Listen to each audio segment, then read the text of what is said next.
السلام علیکم۔ مستند مفتیان کرام سے دینی مسائل کا حل جاننے کے لیے ان کے پراسر بیانات سننے کے لیے سبسکرائب کیجیے MTM حمزہ آفیشیل چینل کو اور بیل آئیکن کو دبائیے تاکہ ہمارے نئے آنے والی ویڈیوز کے نوٹیفیکیشنز آپ کو ملتے رہیں۔ لائک اور شیئر کرنا مت بھولیے، دین کے پیغام کو پھیلانے میں ہماری مدد کیجیے۔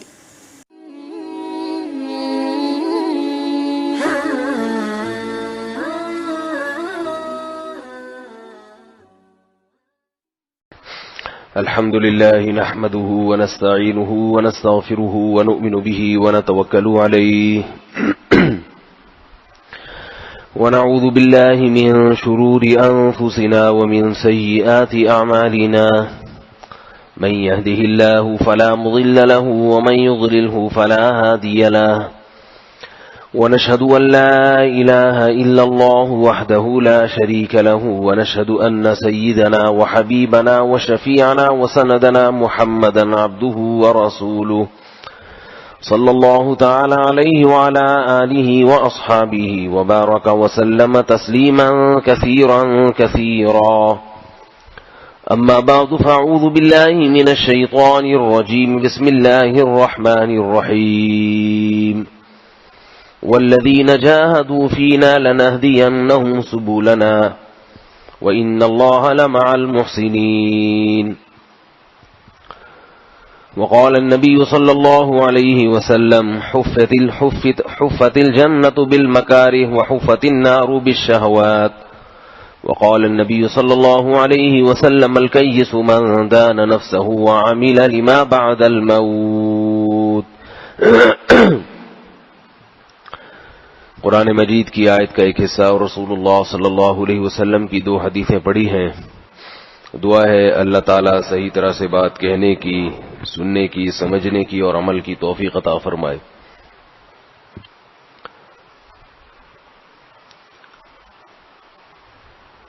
اللہ تعالیٰ نے اصل کامیابی آخرت کو بنایا، دنیا کو مسافر خانہ بنایا ہے۔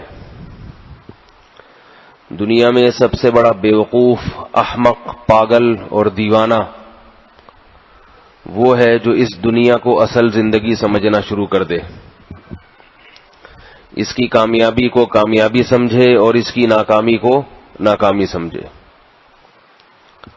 دنیا میں بڑے بڑے بیوقوف پیدا ہوئے ہیں، مگر یقین کر لینا چاہیے کہ اس سے بڑا بیوقوف دنیا میں کوئی بھی پیدا نہیں ہوا۔ وجہ اس کی یہ ہے کہ آپ آخرت پہ یقین کریں یا نہ کریں، اس دنیا کی بے ثباتی، اس دنیا کا مسافر خانہ ہونا، اس دنیا کا اصل زندگی نہ ہونا، یہ تو بہرحال سب کو معلوم ہے۔ یہ دنیا ایک حالت پر قائم نہیں رہتی۔ بچپن ہمیشہ نہیں رہتا، ختم ہو جاتا ہے۔ پھر جوانی آتی ہے جو ہمیشہ نہیں رہتی، ختم ہو جاتی ہے۔ پھر بڑھاپا آتا ہے، وہ بھی ہمیشہ نہیں رہتا، بالآخر وہ بھی ختم ہو جاتا ہے۔ تو جب ایک حالت پر قائم ہی نہیں ہے، ایک جگہ ٹکی ہوئی نہیں ہے، تو یوں سمجھنا کہ میں کامیاب ہوں، یہ بہت بڑی حماقت ہے۔ کیونکہ اگر آپ کامیاب ہیں تو آپ کی کامیابی بھی ٹکی ہوئی اور رکی ہوئی نہیں ہے، یہ بھی ختم ہونے والی ہے۔ یہ کامیابی بھی آہستہ آہستہ فنا کی طرف جا رہی ہے۔ کامیابی آج کل کسے سمجھا جاتا ہے؟ عزت زیادہ مل گئی، دولت زیادہ مل گئی۔ سمجھ میں آ رہی ہے کہ نہیں آ رہی؟ اسی کو سمجھتے ہیں نا کامیاب، میرا بیٹا ماشاءاللہ کامیاب زندگی گزار رہا ہے۔ کیا مطلب بھائی؟ دولت بھی ہے، عزت بھی ہے، صحت بھی ہے، 3 چیزیں۔ دولت بھی ہو، عزت بھی ہو اور صحت بھی ہو، کامیاب زندگی گزار رہا ہے۔ اسی وجہ سے غیر مسلموں کو زیادہ کامیاب سمجھا جاتا ہے، امریکہ والوں کو زیادہ کامیاب سمجھا جاتا ہے، اس کے بعد فرانس والے، سمجھ رہے ہیں؟ اگر آپ امریکی نیشنلٹی کے حامل ہیں تو عزت بھی ہے، دولت بھی ہے، زیادہ نہ ہو کم از کم پاکستانیوں سے تو زیادہ ہے ہی۔ امریکہ کا غریب بھی پاکستانیوں کے مالدار سے اچھا ہوتا ہے، کم از کم بجلی تو ہوتی ہے نا، گیس تو ہوتی ہے، علاج تو ہو جاتا ہے اس بیچارے کا۔ ہمارے ہاں تو مالدار کا بھی علاج، میرا خیال ہے میں شاید انگلش میں بات کر رہا ہوں، ہمارے ہاں مالدار کا بھی آسانی سے علاج نہیں ہوتا، ان کے ہاں غریبوں کا بھی فری میں ہو جاتا ہے، پورے پورے گردے چینج ہو جاتے ہیں، ہمارے ہاں تو ریپیئرنگ نہیں ہوتی، ان کے ہاں جسم کے پارٹس چینج کر دیے جاتے ہیں، اندھوں کو آنکھیں لگا دی جاتی ہیں۔ اسی وجہ سے ہم یہ سمجھتے ہیں کہ وہ لوگ ہم سے زیادہ کامیاب ہیں۔ ایک ترقی یافتہ ملک ہے، ترقی یافتہ، ہم ترقی پذیر کہلاتے ہیں۔ ترقی پذیر کا مطلب ترقی کی طرف گامزن، اور ترقی یافتہ کا مطلب جو ترقی حاصل کر چکا ہو۔ لیکن یہ ہماری خوش فہمی ہے کہ ہم ترقی پذیر کہلا رہے ہیں اپنے آپ کو، ہم ترقی پذیر بھی نہیں ہیں، ہم تنزل پذیر ملک ہیں، تنزل پذیر، ترقی کی طرف نہیں جا رہے۔ یہ تو کتابوں میں بیوقوف بنانے کے لیے لکھا جاتا ہے کہ پاکستان ایک ترقی پذیر ملک ہے، یہ بیوقوف بنانے کے لیے، الو بنانے کے لیے، ورنہ ہم تنزل پذیر ملک ہے، تنزل، کیونکہ ہمارے ہاں مہنگائی کا ریشو بڑھ رہا ہے، علاج مشکل سے مشکل ہوتا چلا جا رہا ہے۔ 10 سال پہلے لوڈ شیڈنگ نہیں تھی، اب لوڈ شیڈنگ روز بروز بڑھ رہی ہے۔ 10-15 سال پہلے وہ کرپشن نہیں تھی جو آج ہے، اور آئندہ آنے والے کل یہ کرپشن اور بڑھنے کے چانسز ہیں، کیونکہ ملک میں اصلاح کی کوئی کوشش، کرپشن ختم کرنے کی، اور کوشش کرے گا کیوں؟ جو دنیا کا سب سے بڑا کرپٹ ہوتا ہے، پورے ملک کا سب سے بڑا کرپٹ آدمی ہوتا ہے، وہ کرپشن کا وزیر بنا ہوتا ہے، ساری زندگی دھاندلیاں کر کر کے وہ خود کرپشن کا وزیر بنا ہوتا ہے۔ وہ کرپٹ ترین آدمی کرپشن کیوں ختم کرے گا بھائی؟ خیر یہ ایک سیاسی موضوع ہے، الگ بات ہے۔ تو میں یہ عرض کر رہا تھا کہ ہم ان کو کامیاب سمجھتے ہیں، ہر پاکستانی کی خواہش ہے کہ امریکہ کی نیشنلٹی مل جائے، چاہے میں وہاں جاؤں یا نہ جاؤں ایک الگ بات ہے، مل تو جائے کسی طریقے سے۔ تو ہمارے ایک دوست نے سائپرس جانے کی کوشش کی، سائپرس بھی بڑا ترقی یافتہ سمجھا جاتا ہے، اب غیر قانونی طریقے سے کوشش کی تو اس کا طریقہ کچھ ہوتا تھا کہ اس بارڈر کراس کرتے ہیں غیر قانونی، وہاں فوج سے مقابلہ ہوتا ہے، مارے گئے تو مارے گئے، بچ گئے تو کامیاب۔ بعض ملکوں کے بارڈر پہ یہ قانون ہے کہ آپ خلاف قانون اگر کراس کر گئے،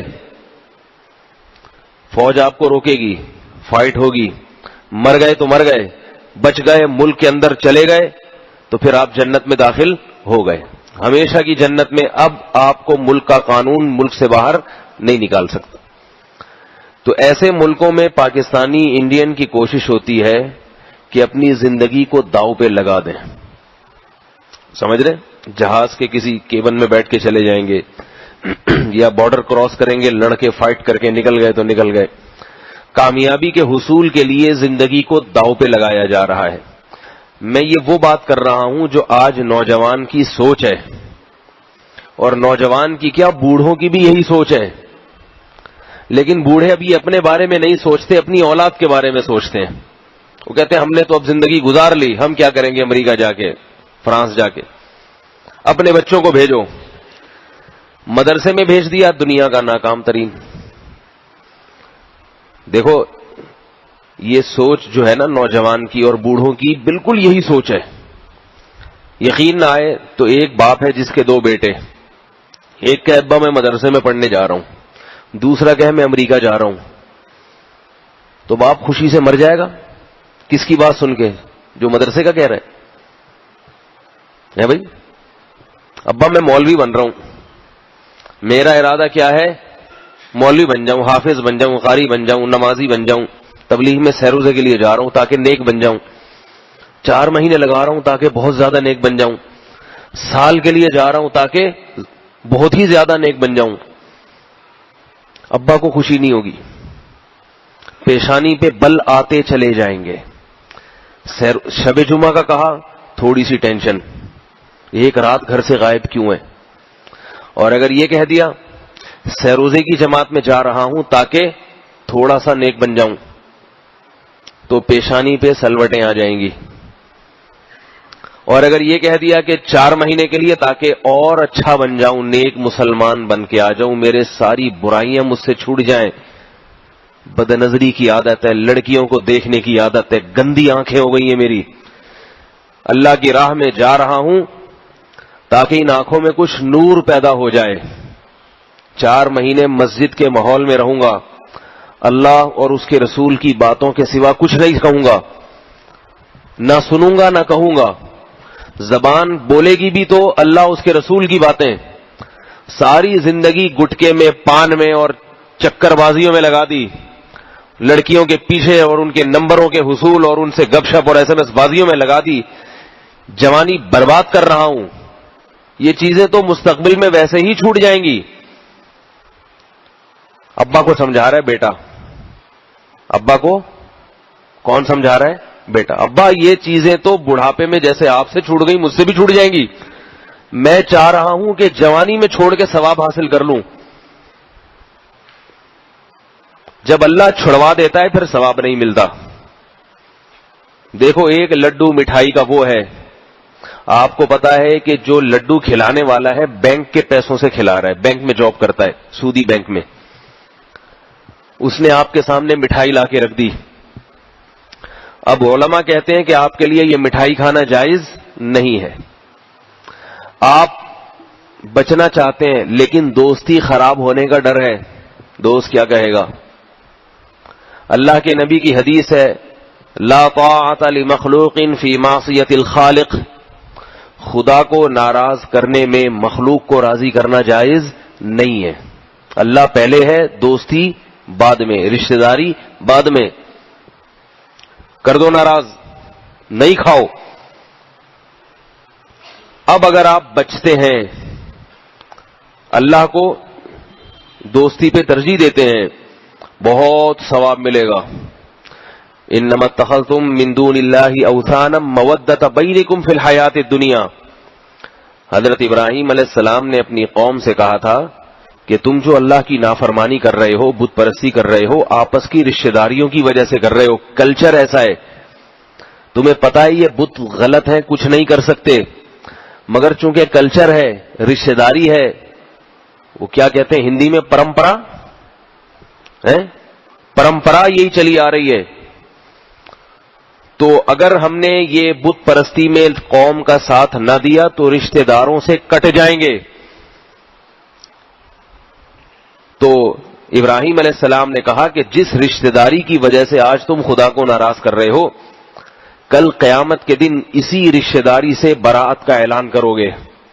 یہ رشتہ داری تو ختم ہو گئے رہے گی بعد میں بھی، قیامت کے دن ایک دوسرے پہ ڈالو گے بلی، اس نے کہا تھا، اس نے مجھے، یہ تو ختم ہو کے ہی جائے گی. ابھی نہیں ہوئی تو بعد میں ہو جائے گی.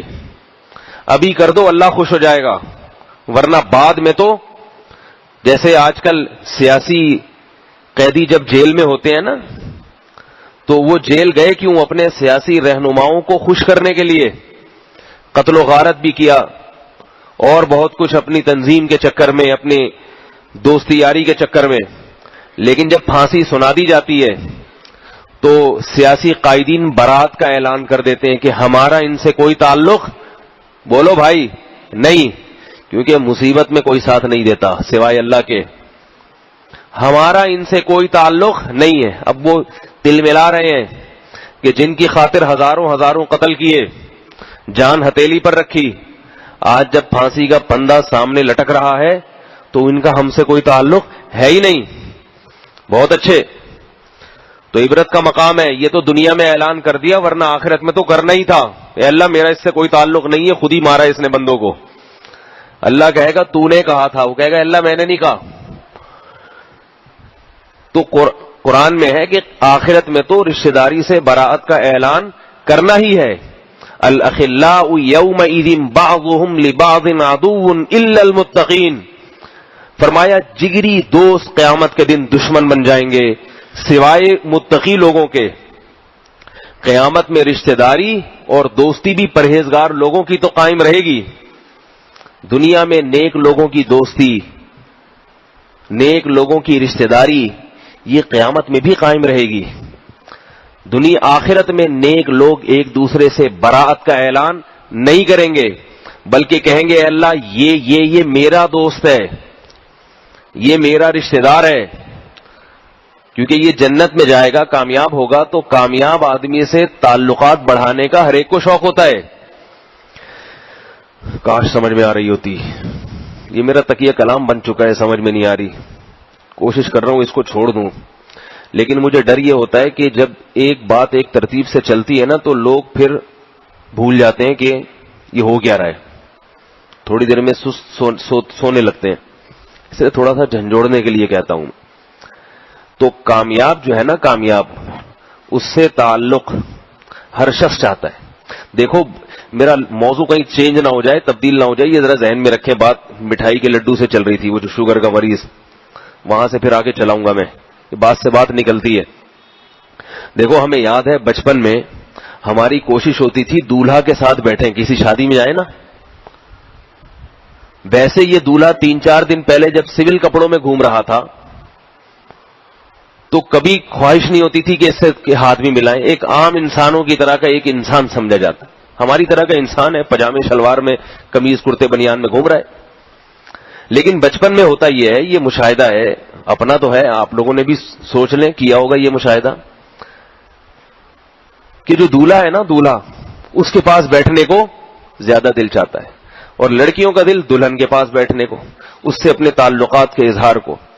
وجہ اس کی یہ ہے کہ جب تقریب ہوتی ہے کوئی بڑی, تو اس تقریب میں جو مہمان خصوصی ہوتا ہے نا, جس کے لیے وہ تقریب سجائی گئی ہے, اس کی بڑی عزت ہوتی ہے. شادی بیاہ کی تقریب میں سب سے معزز دولہا اور دلہن سمجھے جاتے ہیں. سب سے زیادہ فوکس وہی ہوتے ہیں کہ دولہا کیسا لگ رہا ہے, اور دلہن یہ دونوں ہی اچھی نہیں لگ رہی, تو پھر مہمان جتنے چاہیں اچھے لگے بھاڑ میں جائیں. بھائی نہیں آ رہی بات. دولہا اگر اچھا نہیں لگ رہا, شوالا اچھا لگ رہا ہے. شوالا ہوتا ہے وہ جو اس کے ساتھ بیٹھتا ہے, شوالا جو بھی ہوتا ہے, پہلے زمانے میں تو ہوتا تھا, اب پتہ نہیں ہوتا ہے کہ نہیں ہوتا. تو ہر ایک, کیونکہ دولہا اس وقت سب سے زیادہ وی آئی پی ہوتا ہے, ویل ڈریس ہوتا ہے. تو ہمیں یاد ہے ہم جب چھوٹے تھے تو ہم دولہا سے اپنے تعلقات کا اظہار کرتے تھے لوگوں کی. یہ ہمارے انکل ہیں, چھوٹے بچے تھے نا, یہ ہمارے پڑوسی ہیں, اور جا کے فری ہونے کی کوشش کر رہے ہیں, ان سے سلام دعا کر رہے ہیں, تاکہ دوسرے سمجھیں کہ واقعی دولہا سے ان کی بڑی اچھی دوستی. اس سے ہوگا کیا کہ دوسرے بچوں کی نظر میں ہماری عزت بڑھ جائے گی. یہ تو بہت پہنچے ہوئے لوگ ہیں, حالانکہ پتہ نہیں ابھی اس دولہا کی گت کیسی بننے والی ہے. تو یہ انسان کی خواہش ہے کہ جو ہم اس سے دوستی کیوں کرتے ہیں؟ اس لیے کہ اس وقت کامیاب ترین انسان نظر آ رہا ہوتا ہے اس تقریب میں, وہ کہ سب سے زیادہ کامیاب یہ, اس لیے کہ ایک دلہن ملنے والی ہے اس کو, اس لیے کہ عزت بہت ہو رہی ہے, اس لیے کہ اس کے کپڑے سب سے اچھے ہیں. تو یہ شوق ہوتا ہے انسان کو. جب بڑا ہو جاتا ہے تو شوق یہی رہتا ہے, اس کے اظہار کے طریقے بدل جاتے ہیں. تو آخرت میں دنیا میں جو دوستیاں ہیں دین کی بنیاد پر, تقوی اور طہارت کی بنیاد پر جو دوستیاں ہوں گی, علماء سے محبت, علماء سے عقیدت, بزرگوں سے محبت, والدین سے محبت, اللہ کی خاطر, یہ محبتیں قیامت کے دن بڑھ جائیں گی, کم نہیں ہوں گی. یہ محبتیں بڑھ جائیں گی, دونوں طرف سے بڑھیں گی. حساب و کتاب جب شروع ہوگا تو وقتی طور پر, ابتدائی طور پر تو نفسا نفسی کا عالم ہوگا, یہ تو ہے. نفسی نفسی، ہر شخص کہے گا میرا حساب، بس میں اپنے آپ کو جانتا ہوں. لیکن جب حساب و کتاب شروع ہوگا اور کامیابی کی سندیں نیک لوگوں کو ملنا شروع ہوں گی، تو پھر جب اطمینان ہو جائے گا کہ میں کامیاب ہوں، تو اللہ کے نبی صلی اللہ علیہ وسلم نے فرمایا کہ اس دن کامیاب ہونے والے شخص اپنے تعلق داروں کو جتنا یاد کریں گے اللہ کے سامنے، اتنا کوئی کسی کو یاد نہیں کرے گا. یاد کریں گے اللہ میرا فلاں دوست بھی تھا، فلاں رشتہ دار بھی تھا، اس کا کیا بنا، اس کا کیا بنا، میں چاہتا ہوں اس کی بھی نجات ہو جائے. اللہ سے شفاعت کریں گے، سفارش کریں گے، بھولیں گے نہیں. یہ نہیں کہیں گے کہ اس پھانسی کے پھندے پہ لٹکنے والے کا ہم سے کوئی تعلق نہیں ہے، بلکہ کہیں گے اللہ یہ جو پھانسی کے پھندے پر لٹک رہا ہے، جہنم کی آگ میں پھینکا جا رہا ہے، یہ ہمارا دوست تھا، ہمارا رشتہ دار تھا، اے اللہ ہم تجھ سے دعا کرتے ہیں کہ اس کی سزا کو معاف کر دے. برات کا اعلان نہیں کریں گے. بات سمجھ میں آ رہی ہے؟ الاخلاء یومئذ بعضهم لبعض عدو، یہ بھی برات کا اعلان نہیں کریں گے. اور جو جہنم میں جانے والے وہ بھی برات کا اعلان نہیں کریں گے. وہ کہیں گے کہ بھائی کچھ تو تعلق داری کا پاس رکھو، ہم تمہارے دوست ہیں، رشتہ دار ہیں، اللہ نے تمہارے اعمال کی برکت سے تمہیں معاف کر دیا، ہماری بدعمالیوں کی وجہ سے ہمیں سزا ملی ہے، ہماری رشتہ داری تھی تم سے، دوستی تھی، اس دوستی کا واسطہ کہ اللہ سے ہمارے لیے سفارش کرو. تو یہ نہیں کہیں گے ہم کیوں کریں، تم بھی نیک بن جاتے، ہم نیک بنے تم بھی بن جاتے، جاؤ بھاڑ میں، جاؤ جہنم میں. ایسا نہیں ہوگا، بلکہ نبی صلی اللہ علیہ وسلم نے فرمایا، صحیح ہے مسلم کی حدیث، کہ اہل جنت اللہ سے اپنے رشتہ داروں اور تعلق داروں کی سفارش ایسے کریں گے، اتنی گڑ گڑا کے دعا مانگیں گے جنت میں جیسے اللہ سے لڑائی کر رہے ہوں. کوئی فقیر بھکاری پیچھے پڑ جائے نا آپ کے، اگر بھائی اللہ کا واسطہ، وہ لڑ نہیں رہا، بھیک مانگ رہا ہے، جب بہت پیچھے پڑتا ہے تو آپ کیا کہتے ہیں، بھائی لڑ کیوں رہا ہے، کمبل کیوں ہو گیا ہے، خون کیوں چوس رہا ہے، کہتے ہیں نہیں کہتے، حالانکہ وہ تو بیچارہ مانگ رہا ہے. تو یہ تشبیہات ہیں. نبی نے فرمایا اللہ سے ایسے مانگیں گے جیسے مانگ نہیں رہے بلکہ اللہ سے جھگڑا کر رہے ہیں، پڈا کر رہے ہیں، ابھی نکال ان کو، نکال جہنم سے ان کو، ایسے جیسے لڑ رہے ہیں. حقیقت میں لڑ نہیں رہے ہوں گے، دعا میں گڑ گڑائیں گے اتنا. اس لیے اس سے حدیث سے پتہ چلتا ہے کہ اللہ کے لیے کسی سے تعلق رکھنا اور محبت کرنا یہ بہت بڑی نیکی ہے اور یہ ضائع ہونے والی نہیں ہے. آج بہت سے لوگ علماء سے، دینداروں سے نفرت رکھتے ہیں، عیب نکالتے رہتے ہیں بیٹھ کے، عیب. داڑھی والوں کے پیچھے پڑ جائیں گے، بعض لوگوں کو پتہ نہیں کیا ہوتا، داڑھی سے عجیب سی نفرت ہوتی ہے ان کو. کوئی ڈرائیونگ کر رہا ہے غلط، اس کی داڑھی ہے، کوئی شرم نہیں آتی، داڑھی رکھ کے تمیز سے گاڑی نہیں چلا رہے. وہ الگ بات ہے، داڑھی والوں میں مشاہدہ یہ کہ تھوڑی ادب و تمیز کی تھوڑی سی قلت تو ہوتی ہے، یہ تو ہم نے بھی مشاہدہ کیا ہے، کیونکہ جب اس نے داڑھی رکھ لی اب وہ سمجھتا ہے کہ میں کسی ٹریفک کے قانون کا پابند نہیں ہوں، اب میں کسی کو بھی پھیڑ دوں بھوڑ دوں میں تو جنت میں ہی جاؤں گا. اس پر تو میرے بیانات ہوتے ہیں کہ دیندار لوگ عام طور پر ذرا جو مشاہدہ ہے کہ وجہ اس کی کہ پورا دین نہیں ہے، جب کوئی بھی چیز ادھوری ہوتی ہے تو اس کے نقصانات ہوتے ہیں. ادھوری ہے، آپ نے ڈاکٹر نے آپ کو پرہیز بتایا تھا، آپ نے کہا مجھ سے پرہیز نہیں ہوتا، ڈاکٹر نے کہا چلو جتنی چاہے بد پرہیزی کرو مگر پھر یہ دوا ذرا پاورفل قسم کی، 500 mg کے بجائے 1000 mg کی کھا لینا. اب آپ نے ڈاکٹر کی آدھی بات تو لی، آدھی نہیں لی، بد پرہیزی والی لے لی کہ بد پرہیزی کی اجازت ہے مگر دوا والی نہیں لی.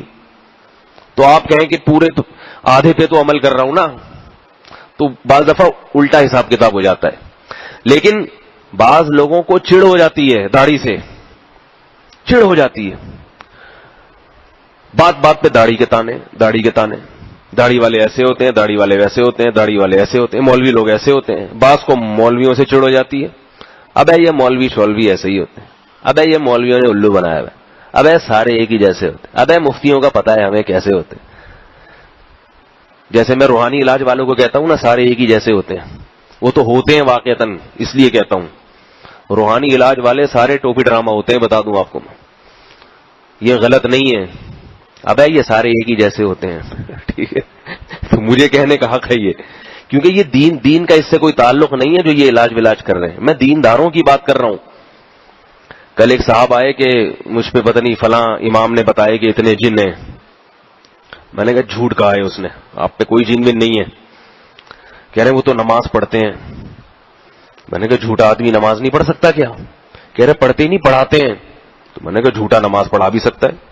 کسی بھی جھوٹے کو لا کے مصلی پہ کھڑا کر دو، نماز پڑھا دے گا، نماز تو ہو جائے گی. یاد رکھو، امام فراڈی نہیں ہوتا، فراڈی لوگ امام بن جاتے ہیں. سمجھ میں آ رہی ہے بات؟ مدرسے کے طلبہ علماء چور نہیں ہوتے. بعض دفعہ چور لوگ مدرسے میں داخلہ لے، پہلے سے خاندانی چور ہوتے ہیں، وہ پہلے سے خاندانی زانی ہوتے ہیں، تو وہ مدرسے میں بھی پڑھ لیتے ہیں. مدرسوں میں تو بعض دفعہ ایسے ہوتا ہے کہ ماں باپ سے بچہ گھر سنبھل نہیں رہا، چور اچکا ایک نمبر کا بدماش. جو بچے سلیقے والے تھے، سمجھدار تھے، ادب و آداب تمیز رکھتے تھے، ان کو ماں باپ نے میڈیکل کالج میں ایڈمیشن کروا دیا کہ یہ ڈاکٹر بن کے قوم کی خدمت کریں گے. سمجھ رہے ہو؟ یہ ہو رہا ہے مدرسوں میں. جو بچے تھے سمجھدار، ذہین بھی ہیں، ماں باپ کا احترام بھی ہے، تمیزدار، خاندانی، ان کو داخل کر دیا او لیول اسکول میں. اے لیول اور او لیول کلوا رہے ہیں.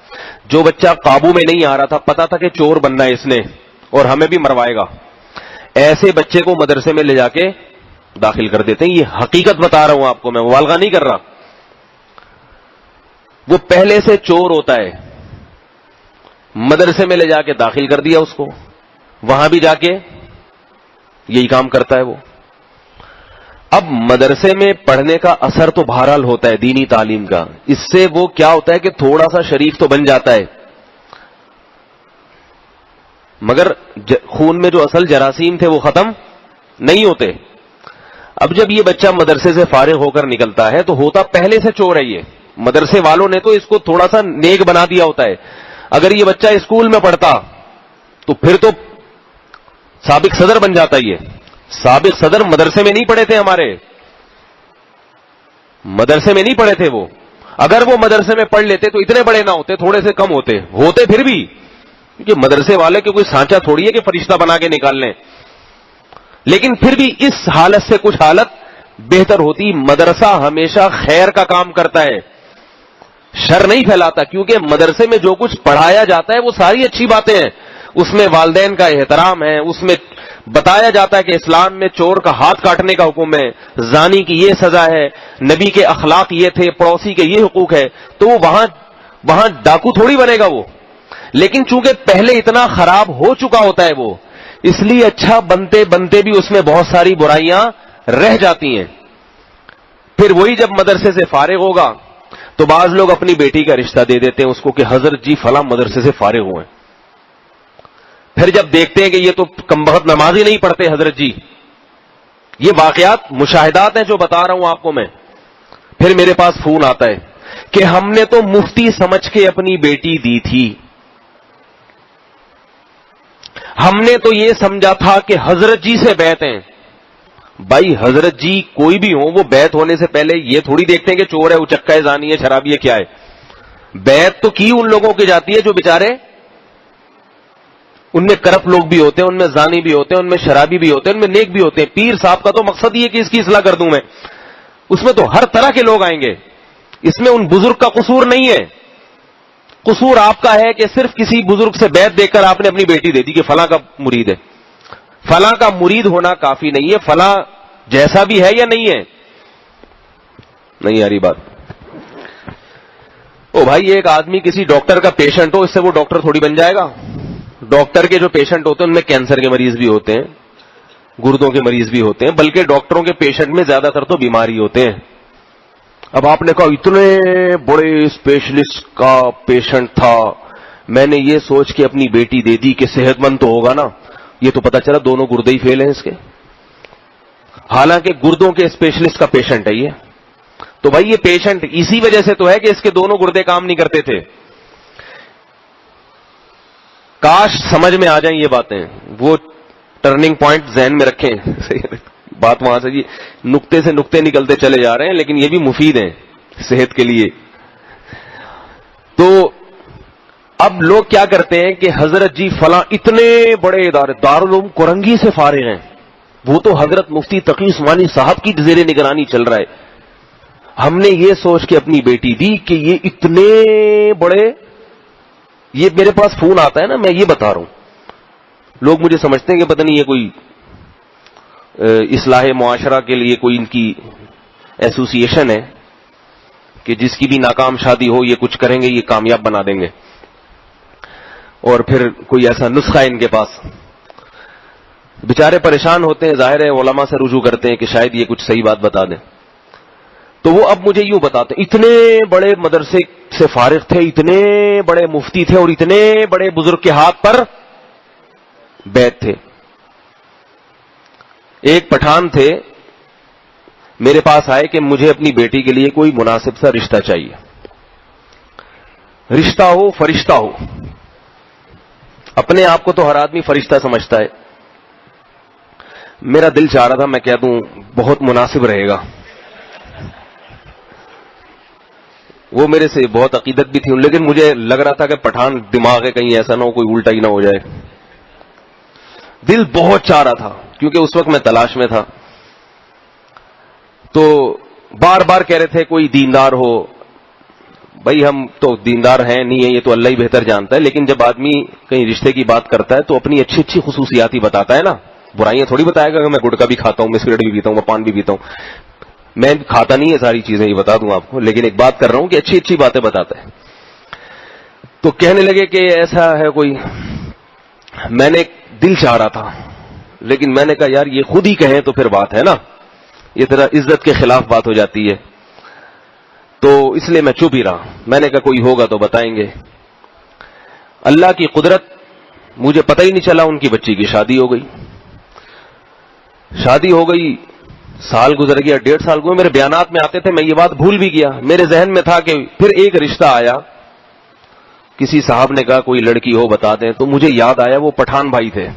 میں نے ان کو بلایا کہ بھئی آپ کی بیٹی کے لیے آپ نے کہا تھا، ویسے میں یہ کام کرتا نہیں ہوں لیکن اتفاق سے کسی نے ذکر کیا مجھے یاد آ گیا. تو انہوں نے کہا اس کی تو شادی بھی ہو گئی. چلو جی مبارک ہو.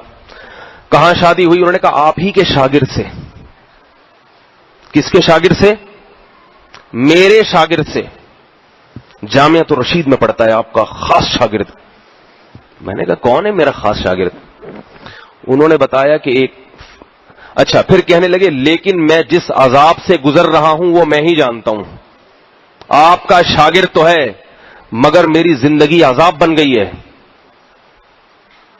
اور پھر جو انہوں نے ہمارے شاگرد کے واقعات سنائے، کہا کمبخت جمعے کی نماز بھی نہیں پڑھتا،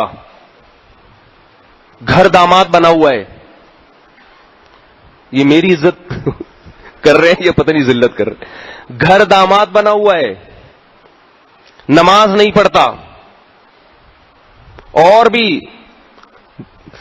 بچی کے حقوق ادا نہیں کرتا، کماتا نہیں ہے. پہلے بڑی جائیدادیں دکھا دی تھیں، اتنی جائیدادیں، مہر میں زمینیں لکھوائی ہیں. سمجھ میں آ رہی ہے بات کہ نہیں آ رہی؟ اور مفتی صاحب ہم نے تو صرف دین دیکھ کے کی تھی شادی، مگر ہمیں بڑا مہنگا پڑ گیا سودا. ہمارے تو میرے تو بھتیجوں میں ڈاکٹر بھی ہیں، انجینئر بھی ہیں، سب کو لات مار دی تھی کہ ہمیں صرف کیا چاہیے؟ بولو بھائی، دین چاہیے، عالم ہونا چاہیے، مفتی ہونا چاہیے، نیک ہونا چاہیے. لیکن وہ کمبخت تو جمعے کی نماز نہیں پڑھتا. مردہ لاش، یہ الفاظ ہیں، مردہ لاش پڑا رہتا ہے اور گھر داماد، گھر بھی نہیں ہے. تھوڑے دن میں آگے یہیں پڑ گیا. کہہ رہے ایک دن تو میں نے غصے میں کہا نکل یہاں سے، چل، اچھا نہیں لگ رہا ایک جوان آدمی مرداروں کی طرح پڑا رہتا ہے. یہ میرے شاگردوں کے حالات. تو میں نے ان سے کہا، کہنے لگے کہ میں نے کہا کہ جب آپ میرے کسی شاگرد سے شادی کر رہے تھے تو مجھ سے پوچھ تو لیتے کون ہے وہ. انہوں نے نام بتایا تو مجھے پتا چلا وہ تو بیچارہ سائیکی ہے، تو نفسیاتی مریض ہے. اس کو تو جامعہ سے اخراج کا فیصلہ ہو گیا تھا کہ یہ بندہ چلنے والا نہیں ہے. اب یہ باتیں وہ خود تھوڑی بتائے گا کہ جامعۃ الرشید مجھے مدرسے سے نکال بھی رہا ہے. وہ تو یہی بتائے گا میں پڑھ رہا ہوں اور یہ میری ڈگریاں ہیں اور میں یوں ہیں اور میں یوں ہیں اور دیکھو یہاں پر ماشاءاللہ سب کچھ ہو رہا ہے. انہوں نے دیکھا اور اپنی بیٹی پکڑا دی اس کو. تو میں نے ان سے کہا کہ اب حل یہی ہے کہ اس سے طلاق لیں, کیونکہ وہ بات بات پہ چھورا بھی نکال دیتا تھا. غصہ جب آتا تھا نا تو کیا کرتا تھا, ان کو ڈر تھا کسی دن غصے میں چھورا ہی نہ مار دے. تو میں نے کہا ابھی تک مارا نہیں ہے چھورا, شکر ادا کرو, اس سے پہلے کہ چھورا مار دے اس سے طلاق لے لیں اور کسی اور جگہ کر دیں. کسی اور میں کوئی بھی ہو سکتا ہے. سمجھ میں آ رہی ہے بات؟ ٹھیک. خیر میں نے ان سے یہ نہیں کہا کہ میری نیت ہے, مطلب یہ کہ جان چھڑائیں وہاں سے, کہیں بھی کر دیں. تو خیر انہوں نے بڑی مشکل سے جان چھوڑی. جان بھی نہیں چھوڑ رہا تھا وہ, کہتے چاقو مار دوں گا اور طلاق نہیں دوں گا.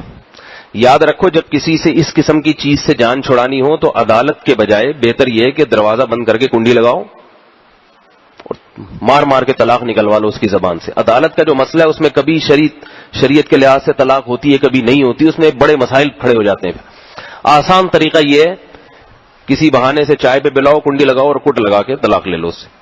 تو میں یہ عرض کر رہا ہوں کہ دیکھو ہر جگہ ہر قسم کا آدمی چلا جاتا ہے. تو ہوتا یہ ہے کہ جو بچہ سمجھدار ہے والدین اسے عالم بنانے کے لیے تیار نہیں ہوتے, اور جو بالکل بیکار تو اپنا بوجھ اتارنے کے لیے کہ یہ یہاں چور اچکا مروا نہ دے ہمیں, یہ ٹینشن مدرسے والوں کے گلے میں ڈال دو. اور مدرسے والوں کے پاس کوئی لیبارٹری نہیں ہوتی ہے پہلے سے جس کو یوں کر کے دیکھے تو پتہ چل جائے یہ اندر سے اچھا ہے یا برا ہے. ان داخلے کے جو امتحان ہوتے ہیں اس میں چند ایک چیزیں پوچھی جاتی ہیں, تھوڑا بہت آزمایا جاتا ہے, اس کے بعد داخلہ مل جاتا ہے. وہ کر نہیں سکتے, یہ چھانٹی کر نہیں سکتے, ممکن نہیں ہے ان کے لیے. تو اب ہوتا کیا ہے کہ ایسے لوگ پھر جاتے ہیں اور پھر وہ بدنام کرتے ہیں.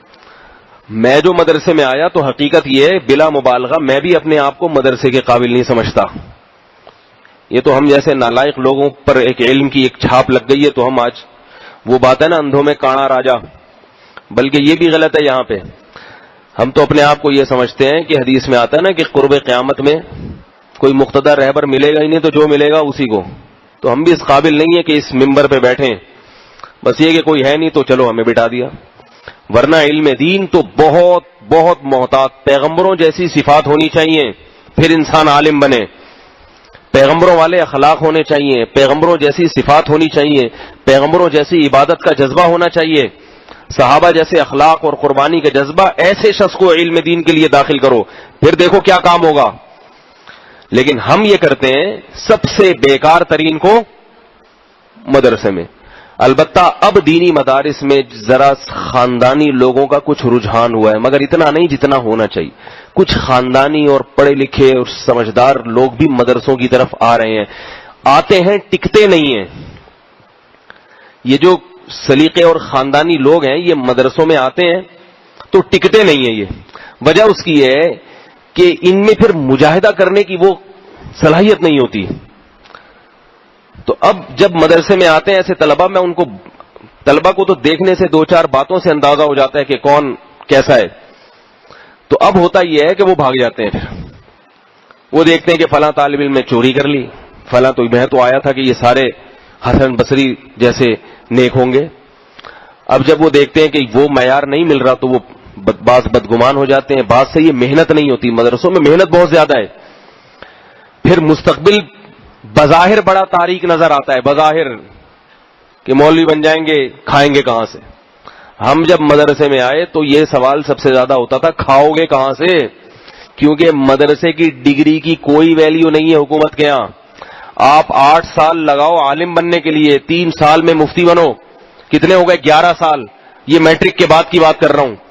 تو اس میٹرک کے سرٹیفکیٹ کی تو اہمیت ہوگی, مگر 11 سال جس میں صبح سے لے کے رات تک, رات سے لے کر صبح تک آپ نے علم حاصل کرنے میں دن رات ایک کر دیے, اس 11 سال کی کوئی اوقات نہیں ہے. اس سرٹیفکیٹ کو دکھا کر کسی اسکول میں چپڑاسی بھی نہیں لگ سکتے آپ, ٹیچر لگنا تو بہت دور کی بات ہے. اب یہ سارا معاملہ آ جاتا ہے اللہ پہ توکل. بات آ رہی ہے سمجھ میں کہ ہم نے اللہ کی رضا کے لیے علم حاصل کرنا ہے اور مستقبل کس کے حوالے کرنا ہے, بولو بھائی, اللہ کے. اب یہ جذبہ بڑی مشکل ہو جاتی ہے. اب کوئی شہری لڑکا یا کوئی دیہات میں کسی خاندان سے اچھے خاندان کا لڑکا جب مدرسے میں آیا تو یہ سوالات کھائے گا کہاں سے؟ اب وہ دیکھ رہے ہیں میرے ساتھ کا کمپیوٹر میں ڈپلوما کر رہا ہے، وہ جناب میڈیکل سائنس میں 4 سال کا کورس کر رہا ہے، وہ 4 سال کا کر کے ڈاکٹر کی ڈگری ہوگی، پتہ نہیں کہاں سے کہاں پہنچ جائے گا، اور میں 11 سال کا کورس کر کے بھی مکھنچو کا مکھنچو ہی رہوں گا اس کے خیال کے مطابق. تو یہ ساری بلائیں اور سارے وسوسے اس کو تنگ کرتے ہیں، جس کی وجہ سے 1 سال 2 سال چلے گا، اس کے بعد چھوڑ چھاڑ کے بھاگ جائے گا. بولے چھوڑو یار، اس سے بہتر چنچی چلا لے آدمی. لیکن یاد رکھو ایک بات خوب اچھی طرح سمجھ لیں، جو چیز کم ہوتی ہے اس کی قیمت بڑھ جاتی ہے. جو چیز، بولو بھائی، چینی جب مارکیٹ سے شارٹ ہوتی ہے تو مہنگی بکتی ہے کہ نہیں بکتی؟ آٹا شارٹ ہو جاتا ہے تو مہنگا بکتا ہے کہ نہیں بکتا؟ تو یاد رکھو جب علم کے حصول والے کم پڑ جائیں تو اللہ کی نظر میں علماء کی قیمت بڑھ جاتی ہے. اس لیے میں نوجوانوں سے کہتا ہوں ان حالات میں قربانی دے کر علم دین حاصل کرو، اللہ کی نظر میں تمہاری قدر و قیمت انشاءاللہ بہت زیادہ بڑھ جائے گی، کیونکہ مستقبل میں صحیح علماء کی بہت زیادہ ضرورت ہے. علماء ہیں ہی نہیں، بہت تھوڑے ہیں. میں اپنی مثال دیتا ہوں آپ کو، حالانکہ ہم تو کوئی خاص عالم بھی نہیں ہیں. واٹس ایپ پہ مسائل بتانا شروع کرو تو اب 200 300 400 آڈیوز آئی ہوئی ہیں روزانہ. اسکائپ پہ بیٹھو تو پھر ایک تانتا بن جاتا ہے مسائل کا پوری دنیا سے. یہ کس کی علامت ہے؟ کہ مسائل بتانے والے کم ہیں دنیا میں، کہ ایک جو یہ کام شروع کرتا ہے اس پر پوری گٹھریاں آ جاتی ہیں، کر نہیں سکتا وہ.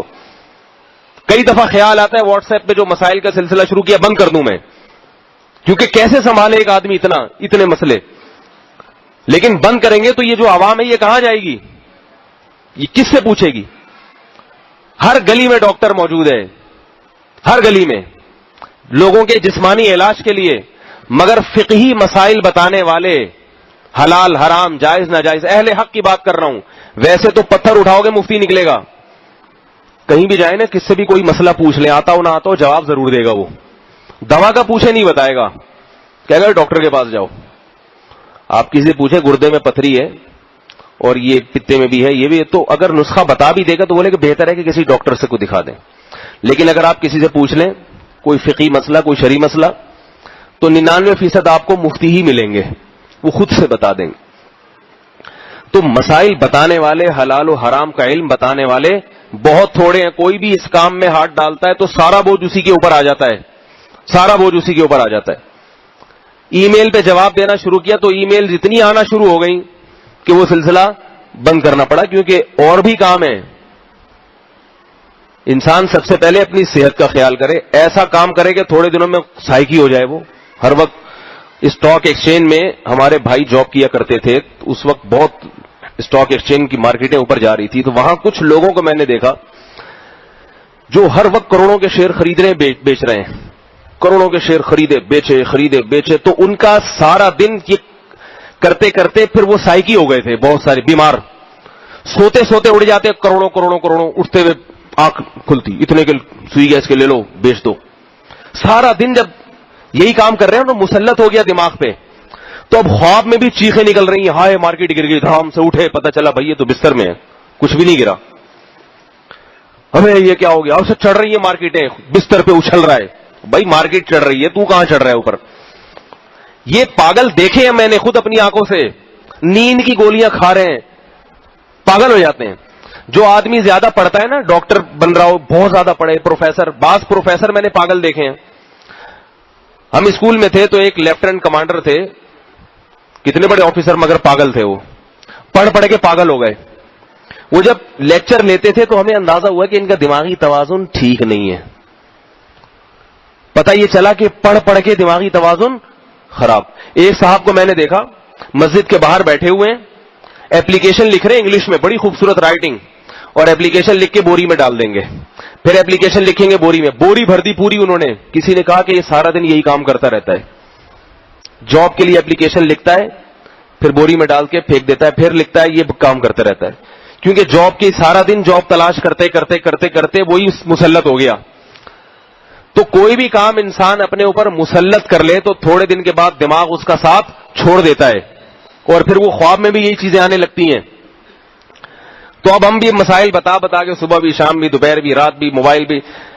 ابھی واٹس ایپ کو بند کیا, موبائل بجنا شروع, موبائل اٹھایا, ایک آئے پھر دوسرے 2 میسج اور آ گئے. تو تھوڑے دنوں میں کیا, اگر اپنے آپ پہ کنٹرول نہ کرے انسان تو ہر وقت حلال حرام, طلاق ہو گئی نہیں ہوئی, جو بات نہیں بھی ہے. میں نے ایک مفتی صاحب سے پوچھا, بات میں نے کچھ اور پوچھی, وہ کہہ رہے ہیں طلاق ہو گئی. میں نے کہا میں پوچھ کیا رہا ہوں اور آپ جواب کیا دے رہے ہیں. وہ بیچارے سارا دن مسائل بتا بتا کے نا پاگل ہو گئے تھے. تو یہ پاگل ہو جاتا ہے انسان. اللہ کا شکر ہے, اللہ کا بڑا فضل ہے, میں الحمدللہ اب تک کی رپورٹ یہی ہے کہ پاگل نہیں ہوں. وجہ اس کی ہے کہ میں جب زیادہ پریشان ہوتا ہوں فون بند کر دیتا ہوں, ایسی کی تیسی, چاہے بجتا رہے سارا دن, بند کر رہے ہو, سائلنٹ پہ کر دیا. اب چاہے سعودیہ سے آئے, چاہے امریکہ سے آئے, چاہے کوئی مر رہا ہو, کسی کی بیوی بھاگ گئی ہو, میری بلا سے ہم نے ٹھیکا, پہلے تو ہم اپنے آپ کو بچائیں نا, ورنہ ہماری بھی بھاگ جائیں گی اگر ہماری حالت خراب ہو گئی. اپنا گھر بچانے کی پہلے فکر, پھر بعد میں باقی چیزیں. تو میں یہ مثالیں کیوں دے رہا ہوں, اس لیے کہ دیکھو اس سے اندازہ ہوتا ہے کہ اس فیلڈ میں لوگ کم ہیں. سمجھ میں آ رہی ہے بات؟ اس فیلڈ میں لوگ کم ہیں, تبھی ایک آدمی پر بہت زیادہ بوجھ آ جاتا ہے, بہت بوجھ آ جاتا ہے. تو اپنی اولاد کو اس فیلڈ میں ڈالو اور ان سے بولو کہ رزق کی فکر, بولو بھائی نہ کرو, اللہ ہے کھلانے والا, اپنے آپ کو دین کے لیے وقف کر دو. اور خدا کی قسم آج تک کبھی ایسا ہوا نہیں ہے کہ کسی طالب علم نے اپنے آپ کو حصول علم کے لیے وقف کیا ہو اور رزق اللہ پہ ڈالا ہو اور اللہ نے اسے دوسروں سے ہزاروں گنا زیادہ نہ کھلایا ہو. ایسا کبھی ہوا نہیں ہے. اتنا کھلاتے اللہ کے آدمی رزق سے بھاگنا شروع ہو جاتا ہے. میں جب طالب علم تھا تو مدرسے میں داخل ہوا تو جیسے دوسرے طلبہ سے سوال ہوتا ہے, ہم سے بھی ہوتا تھا, کھائے گا کہاں سے. نہیں آ رہی بات. ایک سوال یہ ہوتا تھا کھائے گا کہاں سے, ایک ہوتا تھا رشتہ کون دے گا. رشتہ آپ اپنے بیٹے کا رشتہ کہیں لے کے جائیں, بچہ کرتا کیا ہے, آپ کے ڈاکٹر ہے, چلو جی اس میں پاس ہو گیا, ٹھیک ہے, آپ کا انجینئر ہے, سمجھ میں آتا. کبھی ایسا ہوا کہ آپ اپنے بیٹے کا رشتہ لینے کے لیے گئے, اپنی بہن کے گھر گئے, بھانجی کا رشتہ اپنے بھتیجے کے لیے, جی کرتا کیا ہے, مولوی ہے. نہیں آ رہی بات. آپ نے کیا بتا دیا, بچہ کیا ہے, مولوی ہے. کہیں گے چلو فوراً سے پہلے پتلی گلی سے کوئی مولوی ہونے کی بنیاد پہ دے دے گا. مولوی صاحب کرتے کیا, الفلاحیہ مسجد میں نماز پڑھاتے ہیں. بزنس کیا ہے, کاروبار, بس یہی جاب ہے, یہی بزنس ہے. صبح مدرسے چلے جاتے ہیں, وہاں کیا کرتے ہیں, وہاں بچوں کو پڑھاتے ہیں. اس بنیاد پہ کوئی دے گا. آپ کی بیٹی کے لیے کوئی رشتہ لے کر آئے, کتنا ہی وہ فرشتہ صفت کیوں نہ ہو, کرتا کیا ہے, مولوی صاحب ہے, نماز پڑھاتا ہے. تو بولو پھر مولونوں کے پاس جاؤ نا بھائی. صحیح ہے, ہمارے پاس کیوں ہے. وہ جاؤ کسی جھگی میں, کسی کوئی چندے وندے جو لے رہے ہوتے ہیں وہ بیچارے غریب غربا, ان کی بیٹیوں سے کر لو شادی, کوئی ملے گا ہی نہیں. تو مجھے تانا دیا جاتا تھا کہ آپ مولوی بننے کے لیے مدرسے میں آ گئے, آپ کو کوئی رشتہ بول لو بھائی نہیں دے گا. دوسرا تانا کیا ہوتا تھا, کھانے کو بولو بھائی نہیں ملے گا.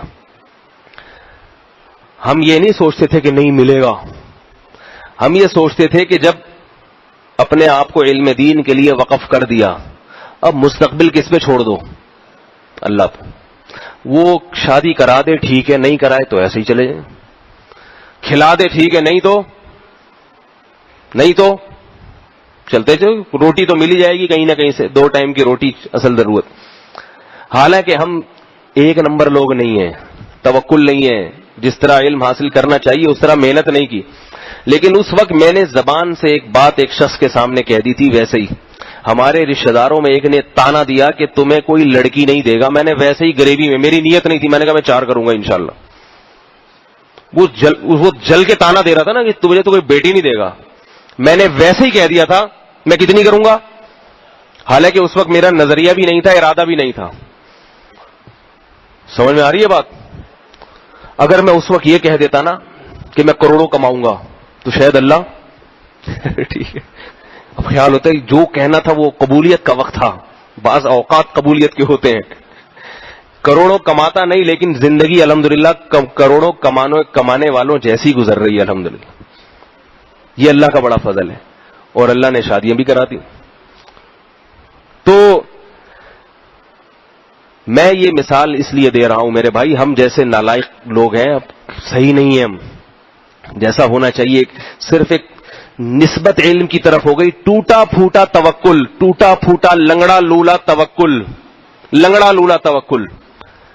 اس سے پتا چلتا ہے کہ انسان اللہ پر ٹوٹا پھوٹا لنگڑا لولا توکل بھی کر لے تو اللہ ضائع نہیں ہونے دیتا. اب ہمیں ڈر دنیا کا نہیں ہے, آخرت کا ہے کہ اللہ نے تو ساری ذمہ داریاں پوری کر دیں.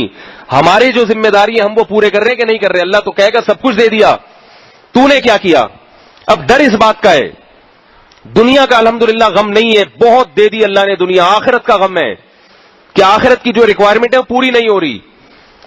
تو میرے بھائی اپنے بچوں کو, اور جو نوجوان لوگ ہیں جو صلاحیت والے ہیں, وہ اپنے آپ کو جیسے کوئی ڈاکٹر کی کوشش کر رہا ہے. حالانکہ ڈاکٹر بہت ہیں, اتنے زیادہ ڈاکٹروں کی جاب نہیں ملتی ڈاکٹروں کو. ہسپتالوں میں جاؤ, کہنے پہلے سے 6 ڈاکٹر لائن لگا کے کھڑے ہوئے یہاں پہ. انجینئر بہت ہیں, کم ہے تو علماء اور مفتیان کرام کی کمی ہے. لیکن مسئلہ یہ ہے کہ یہ شعبہ چونکہ سب سے اعلیٰ اور برتر ہے, اس لیے اللہ نے اس میں قبولیت کے لیے یہ شرط لگائی ہے کہ دنیا آپ کے سامنے نہیں ہونی چاہیے. جو کشتیاں جلا کے آئے گا, اللہ پہ اعتماد اور توکل کر کے آئے گا, اللہ اسے بنائے گا. اور جو دولت سامنے رکھ کر آئے گا وہ نہیں بن سکتا, وہ کچھ اور بن جائے گا, عالم نہیں بن سکتا. تو اس شعبے کو زندہ کرنے کی ضرورت ہے. مدرسوں پہ اعتراض تو کرتے ہیں, مدرسے کے بچے ایسے ہوتے ہیں, مدرسے کے بچے ویسے ہوتے ہیں. تو بھائی آپ خاندانی بچوں کو مدرسوں میں داخل کرو, عزت دار لوگوں کو مدرسوں میں داخل کرو. اور یہ بھی نہیں کہ مدرسے میں ساری غیر خاندانی ہوتے ہیں, اچھے بھی بہت ہوتے ہیں الحمدللہ. تو آپ داخل کرو. جو سب سے خراب بچہ ہوگا جامعۃ الرشید میں البیرونی میں داخل کرا دیں گے اس کو لے جا کے. البیرونی کے بارے میں کچھ شکایتیں آئیں, یہاں بچے یوں کر رہے ہیں, یہاں یوں کر رہے ہیں. میں نے وہاں کے پرنسپل سے پوچھا, اتنا بڑا ادارہ ہے, اس میں اسکول میں یہ رپورٹ. انہوں نے کہا یہ اسکول تو بہت اچھا ہے, مگر اس میں جو بچے داخل ہو رہے ہیں یہ سارے محلے سے کوئی کسی کی جوتی چرا کے بھاگا تھا, آج تک پکڑائی میں نہیں آیا. اور جس کی چپل پہن کے گھومتا ہے وہ اس کی پکڑائی میں آ گیا تو اس کو مار دے گا. تو اس نے کہا البیرونی سب سے بہتر ہے, وہاں ہفتے ہفتے رہے گا, پتہ ہی نہیں چلے گا. جمعرات کو آئے گا, جمعے کو واپس البیرونی میں لے جاؤ اس کو. سمجھ رہے ہیں بات کو؟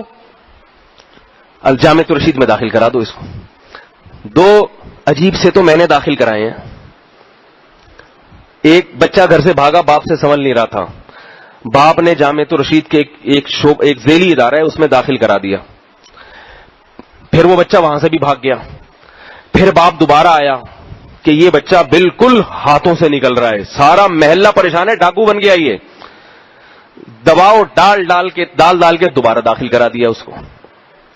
تو اب آپ اندازہ لگائیے کہ اتنے اچھے اچھے بچے مدرسوں میں اور مدرسوں کے زیر نگرانی اسکولوں میں پڑھ رہے ہیں. یہ اس لیے آپ جیسے نیک لوگ جب نہیں آئیں گے اور دینی اداروں کو آباد نہیں کریں گے تو پھر یہی حساب چلے گا میرے بھائی. تو میں اپنی بات کی طرف آگے جلدی سے سمیٹ کے ختم کرتا ہوں. میں یہ عرض کر رہا تھا کہ دیکھو, ایک تو بد پرہیزی وہ ہوتی ہے جو ڈاکٹر کے کہنے سے ہو, اور ایک پرہیز وہ ہوتا ہے جو ڈاکٹر کے کہنے سے ہوتا ہے. ایک وہ پرہیز ہوتا ہے جو کس کے کہنے سے ہوتا ہے؟ آپ کے سامنے مٹھائی رکھی ہوئی ہے اور مٹھائی کھلانے والا بینک کی آمدن ہے, آپ نے مفتی صاحب کو فون کیا, انہوں نے کہا یہ جائز نہیں ہے آپ کے لیے کھانا. اب آپ کو رشتہ داری کا خیال آئے گا, یہ ناراض ہو جائیں گے اور یہ ہو جائے گا وہ ہو جائے گا. تو لیکن آپ نے تمام چیزوں کو بالائے طاق رکھ کے پرہیز کر لیا. اس پرہیز پہ آپ کو ثواب ملے گا بہت زیادہ. اور ایک یہ ہے کہ آپ جو ہے ڈاکٹر نے آپ کو شوگر کی وجہ سے مٹھائی کھانے سے منع کیا ہوا ہے. اب آپ اس چیز کا خیال نہیں کرتے کہ یہ میرا کتنا قریبی رشتہ دار ہے, ناراض ہو تو ہو, آپ اس کے مشورے پر کبھی بھی مٹھائی نہیں کھاؤ گے.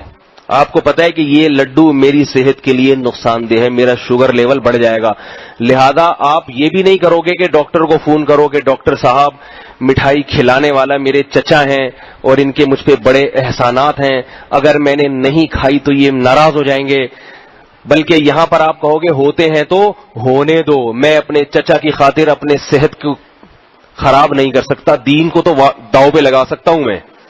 آج لوگ کہتے ہیں نا اگر ہم نے نہیں کھایا تو وہ تو اتنے قریبی ریلیٹو ہیں ناراض ہو جائیں گے, تو دین برباد کر دو, ان کو ناراض نہ کرو, لیکن صحت کی اہمیت دین سے زیادہ ہے. تو یہاں جو آپ پرہیز کریں گے اس پرہیز پہ آپ کی صحت تو اچھی ہو جائے گی مگر آپ کو ثواب نہیں ملے گا.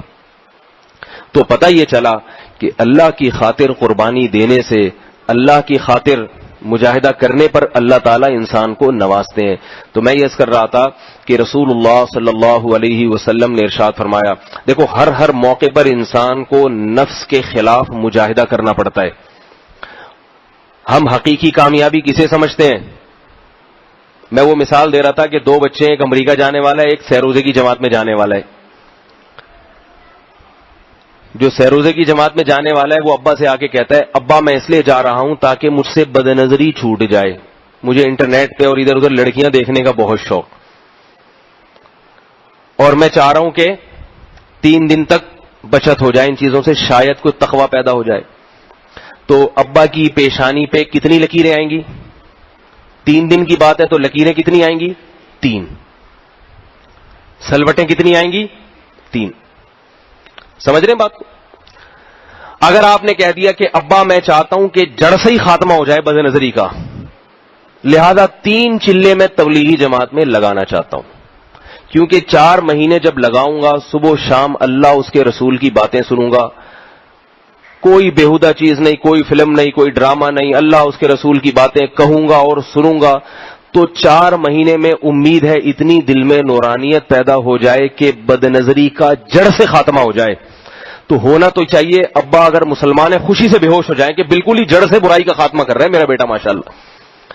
لیکن سیروزے کا سن کر کتنی لکیریں تھیں؟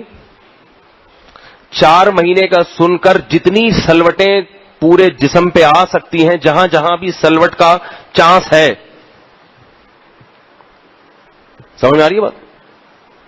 ایسے چی بجبی ہو جاتا ہے نا انسان, کیا ہو گیا, کدھر بیٹھ کے آ رہا ہے, بدنظری چھوڑ جائے گی, نمازی بن جائے, کیسی عجیب سی باتیں کر رہا ہے, داڑھی رکھ لوں گا, شلوار ٹکنے, کیا ہو گیا بھائی, شلوار ٹکنے سے اوپر ہوگی کیا ہو جائے گا, اس سے کیا ہمیں کیا فائدہ ہوگا اس سے, ہے بھائی؟ اس سے کیا بجلی کا بل بھر جاتا؟ داڑھی جس کی ہوتی ہے اس کے بجلی کا بل کم آتا ہے کیا؟ ابا کی یہ سوچ ہے, وہ اس طرح کی ممکن ہے کہیں نہیں لیکن دل میں سوچ یہی رہے ہوں گے.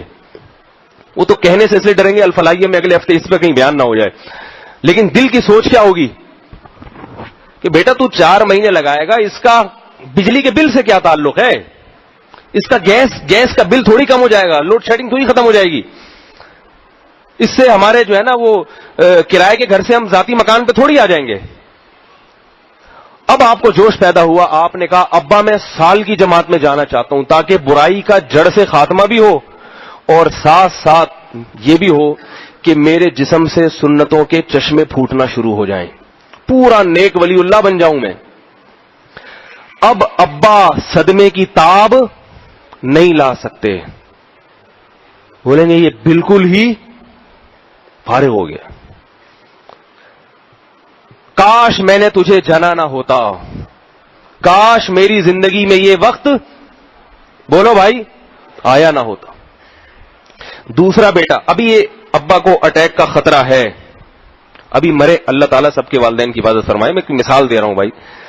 دوسرا بیٹا آیا, ابا میں امریکہ جا رہا ہوں, مبارک ہو میرا ویزا لگ گیا, اگرچہ مجھے خطرہ ہے, وہاں نائٹ کلب ہیں, میں یہاں تو بچتا تھا, وہاں زانی بن سکتا ہوں جا کے, میں وہاں صبح شام ننگی لڑکیاں گھومتی ہیں, آپ کو پتا ہے کہ وہاں بچنا بڑا مشکل. ابا آپ کو پتا ہے کہ وہاں جب میں جاؤں گا تو شراب سے بچنا, کیونکہ وہاں کی عیاشی پھر تھوڑی نہیں ہوتی ہے, تو یہاں غریبوں کی عیاشی ہے, سائن بورڈ دیکھ لیا, تھوڑا سا خوش ہو گئے, تھوڑا سا پھر استغفر اللہ کرتے ہوئے آگے نکلے, یہ غریبوں کی عیاشی ہے.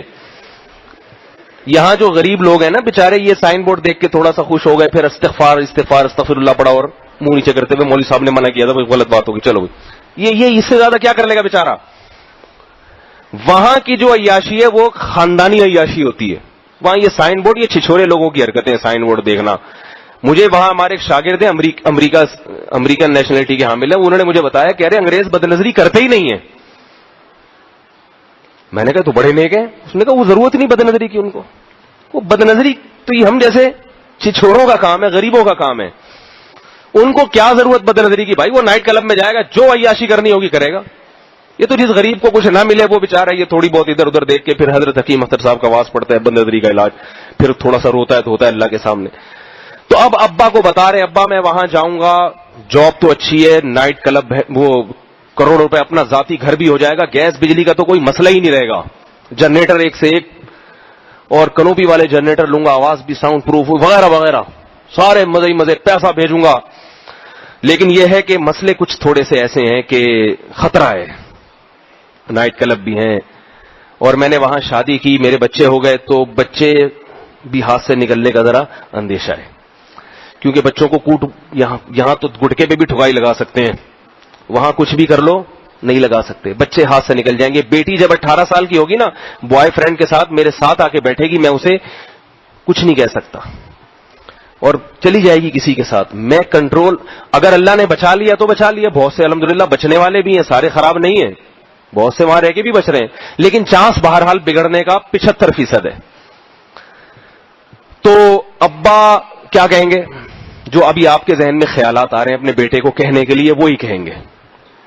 کوئی بات نہیں بیٹا، توبہ کا دروازہ، یہ نیک اباؤں کی بات کر رہا ہوں، جو ویسے تو وہ کہیں بس چھوڑ، کیا چھچھوری باتیں کر رہا ہے نائٹ کلب کی وجہ سے، اور امریکہ کوئی جانا چھوڑ دے، مولویوں کی باتیں، ان کا اپنا حال دیکھو مولویوں کا. تو مسجد سے مدرسہ، مدرسے سے مسجد، ان کی کیا زندگی ہے؟ ان سے سن کے آ رہی یہ باتیں. چھوڑ یار، نیچ گھٹیا سوچ. کیا ہو گیا اگر زنا کر لیا؟ کیا ہو گیا؟ کہ یہ تو نجی معاملہ ہے، اللہ غفور رحیم ہے، بخشنے والا ہے، کچھ نہیں ہوتا. پیسہ آ رہا ہے، پیسہ تو بھائی کامیابی کس کو سمجھا جا رہا ہے؟ دولت کو اور عزت کو. بس ایک چھوٹی سی بات سنا کے اپنا بیان ختم کرتا ہوں، پہلے بھی یہ واقعہ سنا چکا ہوں. ہمارے ایک دوست یہاں، ان کی فیکٹری بند ہو گئی جب لوڈ شیڈنگ زیادہ شروع ہوئی. یہاں بڑے بڑے لوگوں کی فیکٹریاں بند ہوئی ہیں، بڑے مالدار آدمی تھے، دیندار بھی تھے ماشاءاللہ، حقیقی دیندار. وہ چلے گئے آسٹریلیا، وہاں پولیس میں آفیسر بن گئے، بڑی اچھی جاب ان کی. امن و امان بھی آسٹریلیا میں مثالی امن ہے، کوئی ڈکیتی نہیں، کوئی چوری نہیں ہے، پولیس کے ہاتھ میں اسلحہ نہیں ہوتا، وہاں ضرورت نہیں ہے اسلحے کی.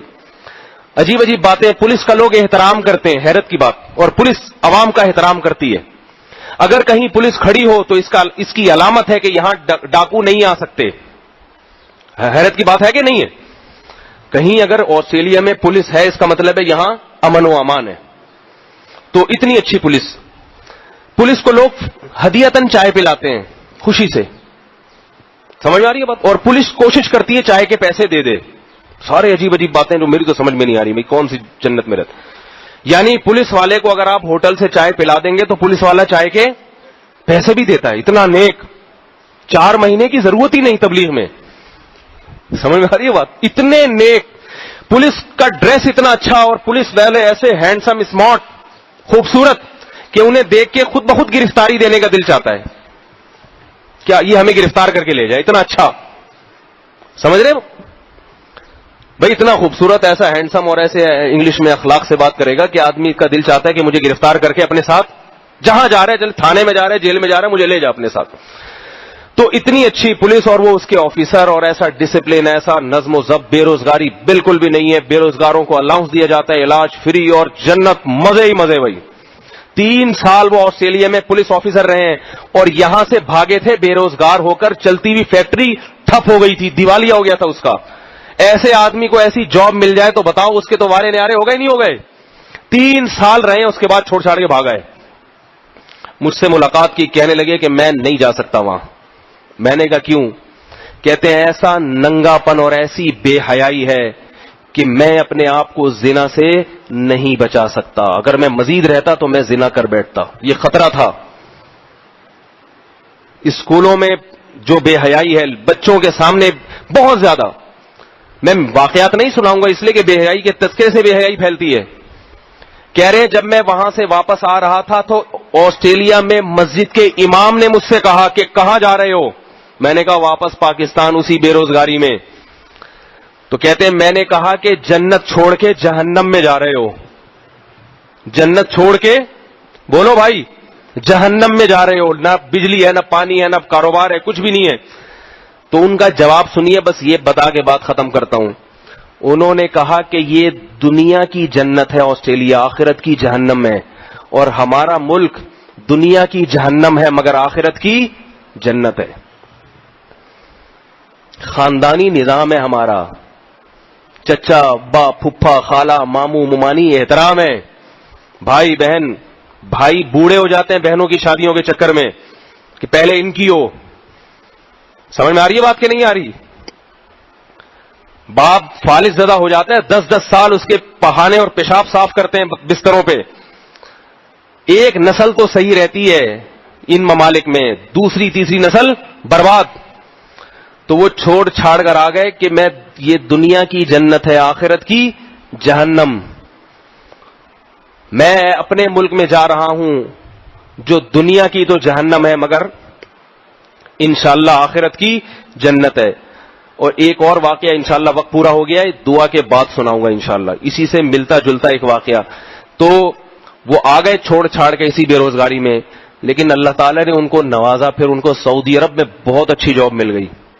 اللہ تعالیٰ بھی خیال کرتے ہیں کہ ایک آدمی دین کی سعودی عرب میں اور عزت کے ساتھ, ورنہ سعودی عرب میں عزت کے علاوہ سب کچھ ہے.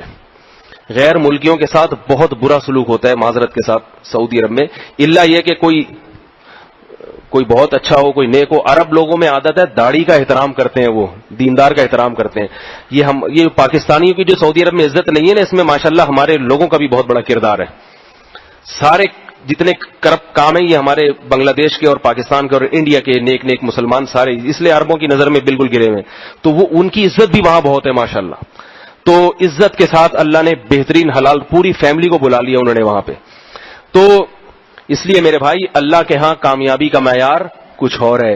بھوکا ہو عزت اور غیرت کے ساتھ زندہ رہ لے, اللہ اس کو کامیابی کہتا ہے. اور عزت, بھوکا پیٹ تو بھرا ہوا ہو, عزت چلی جائے انسان کی, غیرت چلی جائے, حمیت چلی جائے, ایسی عزت ہمیں گوارا اور ایسی دولت ہمیں گوارا نہیں ہے. اللہ تعالی ہم سب کے ایمان کی حفاظت فرمائے اور اصل کامیابی آخرت کو سمجھنے کی توفیق عطا فرمائے. وما علینا الا البلاغ. کسی نے دعا کی درخواست کی ہے کہ کامران صاحب ان کی والدہ برکت الرسول کافی عرصے سے بیمار ہیں, ان کی صحت یابی اور ہوش و حواس کی درستگی کے قائم رہنے کی دعا ہے. دعا فرمائے اللہ تعالیٰ ان کو شفا عطا فرمائے. دوسرا ایک اور اعلان, یہ جو ہماری ویب سائٹ کے ایڈمن ہیں عثمان, ان کے برادر نسبتی بردر ان لا ایک ہی تھے, اپنے والدین کے اکلوتے بیٹے تھے, ایکسیڈنٹ میں انتقال ہو گیا, 21 سال عمر تھی. تو 21 سال کا لڑکا ہو اور بالکل نوجوان اور اکلوتا بیٹا ہو, تو اس کی موت یقیناً ایک بہت بڑا والدین کے لیے صدمہ ہوتی ہے. اس بچے کے لیے دعائیں مغفرت بھی کریں اور ان کے والدین کو اللہ صبر جمیل کی توفیق عطا فرمائے, اس کی بھی دعا کی درخواست ہے. دوسرا آج کے جو بیان سے متعلق 2 باتیں صرف عرض کرنی ہیں. ایک تو یہ, میں بعض دفعہ شادیوں وادیوں کا تذکرہ آ جاتا ہے, اس میں نوجوان لوگ کہتے ہیں کہ ماشاءاللہ یہ تو بڑے مزے ہیں مولوی صاحب کے, 4 3 تو ایک بات ذہن میں رکھیں, یہ بار بار بتاتا رہتا ہوں, یہ جو شادیوں وادیوں کا حساب ہے یہ جہاد کی نیت سے ہے, مزے وزے نہیں ہے اس میں. مزے تو صرف کنواروں کے ہیں. ایک کے بعد بھی آدمی اتنا پھنس جاتا ہے تو سوچیں جو جس کی 3 4 ہوں گی وہ کتنا پھنسا ہوا ہوگا بیچارہ. سمجھ رہے ہیں؟ تو ترس کھانے کی چیز ہے یہ, رش کرنے کی چیز نہیں ہے. باقی یہ ایک الگ بات ہے کہ دین کی طرف نسبت جب انسان کی ہوتی ہے تو پھر وہ ٹینشن لیتا نہیں ہے کسی چیز کی. سمجھ رہے ہیں نا؟ ٹینشن ہونا الگ چیز ہے, ٹینشن لینا الگ چیز ہے. ٹینشن کی چیزیں بہت ساری ہوتی ہیں مگر لیتا نہیں ہے آدمی اس کو, چلتا ہے جانے دو. تو جہاد کی نیت کسی کی, کیونکہ بعض دفعہ ایسا ہو جاتا ہے, میرے سامنے ایک جوان آدمی آیا وہاں لانڈی سے چل کے, حضرت میں آپ کے بیان سن کے دوسری کرنا چاہتا ہوں. تو میں نے کہا کیوں کرنا چاہ رہے ہیں؟ کہہ رہے ہیں وہ اس لیے چاہ رہا ہوں کہ میری پہلی بیوی جو ہے, میں اپنے الفاظ میں ان کی بات تعبیر کر رہا ہوں, ان کے جو تو الفاظ کچھ اور تھے, لیکن وہ جو کہنا چاہ رہے تھے نا وہ یہ کہ ایک بیوی ہے سر دباتی ہے, پاؤں دبانے کا ٹائم نہیں ہے, دوسری آ جائے گی تو پاؤں بھی دبا دے گی, ٹھیک ہے نا. تو میں نے کہا اتنے مزے نہیں ہو رہے, دوسری آئے گی نا یا تو پہلی والی کو گھر سے نکال دے گی یا پہلی والی اس کو نکال دے گی, اگر دونوں نے نہیں نکالا تو آپ کو گھر سے نکلنا پڑے گا پھر.